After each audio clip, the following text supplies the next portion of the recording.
It wouldn't be fair to say it was a total nightmare, but maybe 75% nightmare. And the reason is I didn't have final cut. I had such a great time in Mexico City, the greatest crew, cast, it was beautiful. But when you don't have final cut, and I knew this already, but why did I do it? I don't know. But when you don't have final cut, total creative freedom, you stand to die the death. Die the death. And died I did. When you have a failure, like they say there's nowhere to go but up, it's so freeing. It's beautiful in a way. Yeah, it's mad. Yeah, you mad.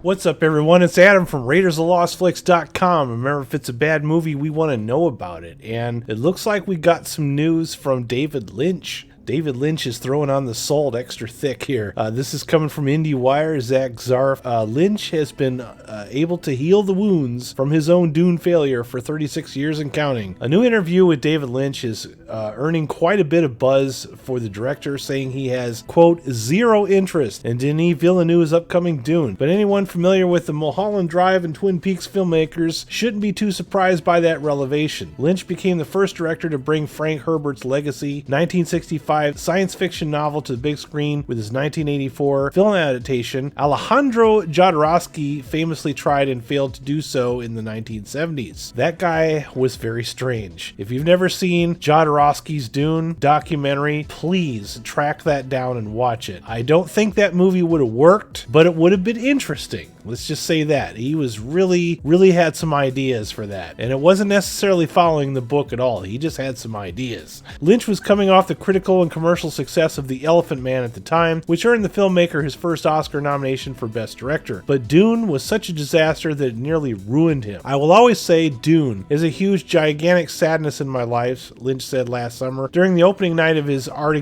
exhibition in the United Kingdom, I did not have final cut on that film. Total creative control. I didn't have it. The film is not the film I would have made if I had had final control. It's a bit of a sadness. We get that a lot in Hollywood, where the filmmaker has one vision, the studio has a completely different vision, neither one of them have complete grasp of the original story, and then disasters happen. It's not really always the fault of the director. I will say that. Lynch had been a vocal detractor of his own Dune film since its release in 1985, going on so far as wanting to remove him off the final theatrical cut. That's correct. If you buy the Dune on Blu-ray right now, it says directed by Alan Smithee. Alan Smithee is a placeholder for a director who wants to have his names removed from the credits. So if you're watching a movie and it says directed by Alan Smithee, be warned, all right? You might not like what you see. Lynch spent 3 years making Dune, only for producers and financiers to get in the way of his creative vision. As cast member Brad Dourif once said, Lynch had to cut some of his most gorgeous sequences from his script because producers refused to give Lynch the money to film them. The tightening of the budget also forced Lynch to be complacent with the shoddy visual effects and a more cheap-looking production. During many interviews throughout his career, Lynch has expressed sadness when the topic Dune is brought up. It wouldn't be fair to say it was a total nightmare, but it was maybe 75% a nightmare. The director once said, "I had such a great time in Mexico City, the cast, the greatest crew. It was beautiful, but when you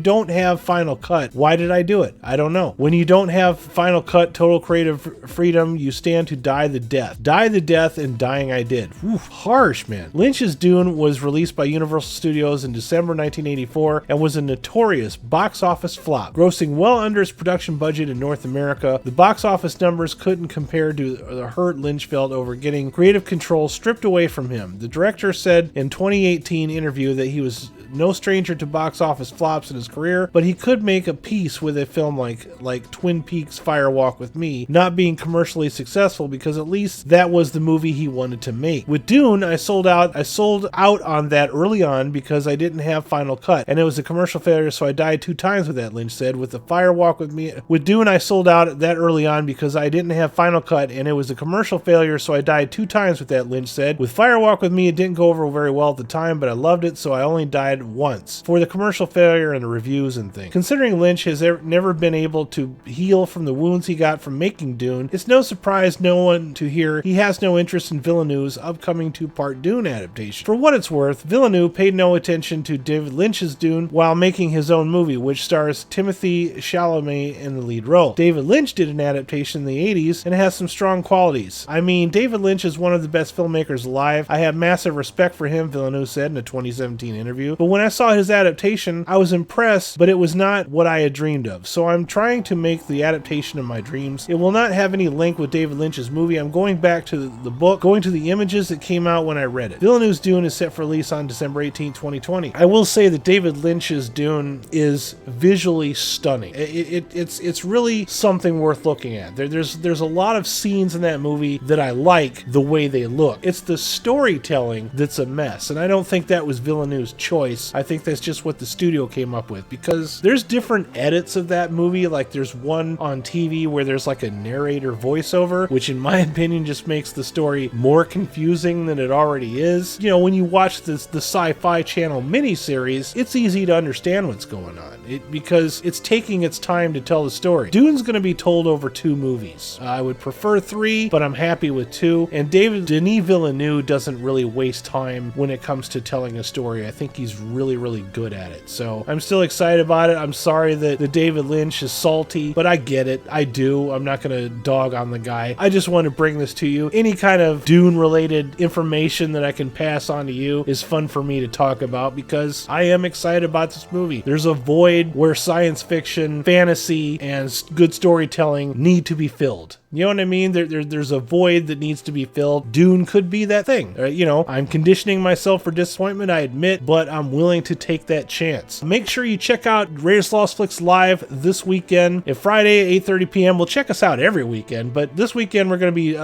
reviewing a movie called Creature. When we review a movie, we actually watch it with you, and then we talk about it afterwards. So I'm going to start integrating a little bit more talking elements into the show, because I put a poll up in my Facebook group recently. If you haven't joined my Facebook group, please do so, because I'm very hands-on with my audience, because my YouTube channel is not yet big enough to where I can post polls or notes, you know, and communicate anything to you other than just making another video. And those kind of videos don't get any kind of views at all. So I use my Facebook group to communicate with my audience. So if you haven't done that, make sure you check us out, Raiders of the Lost Flicks official Facebook group. If you haven't done so already, you know, hit the thumbs up, subscribe to my channel. You guys have yourselves a groovy day, and this is Adam signing out. Peace. Thanks for watching this video. I hope you found it somewhat entertaining. Please remember to depress that like button and subscribe to my channel for more content. Make sure you hit that bell icon so you'll be the first to know when new content is published. Please visit raidersofthelostflicks.com for more hilarious entertainment and links to all of our social media platforms. Also, consider supporting us on Patreon. As little as $1 a month supports our worldwide digs for more Lost Flicks. Thank you, and have a groovy day.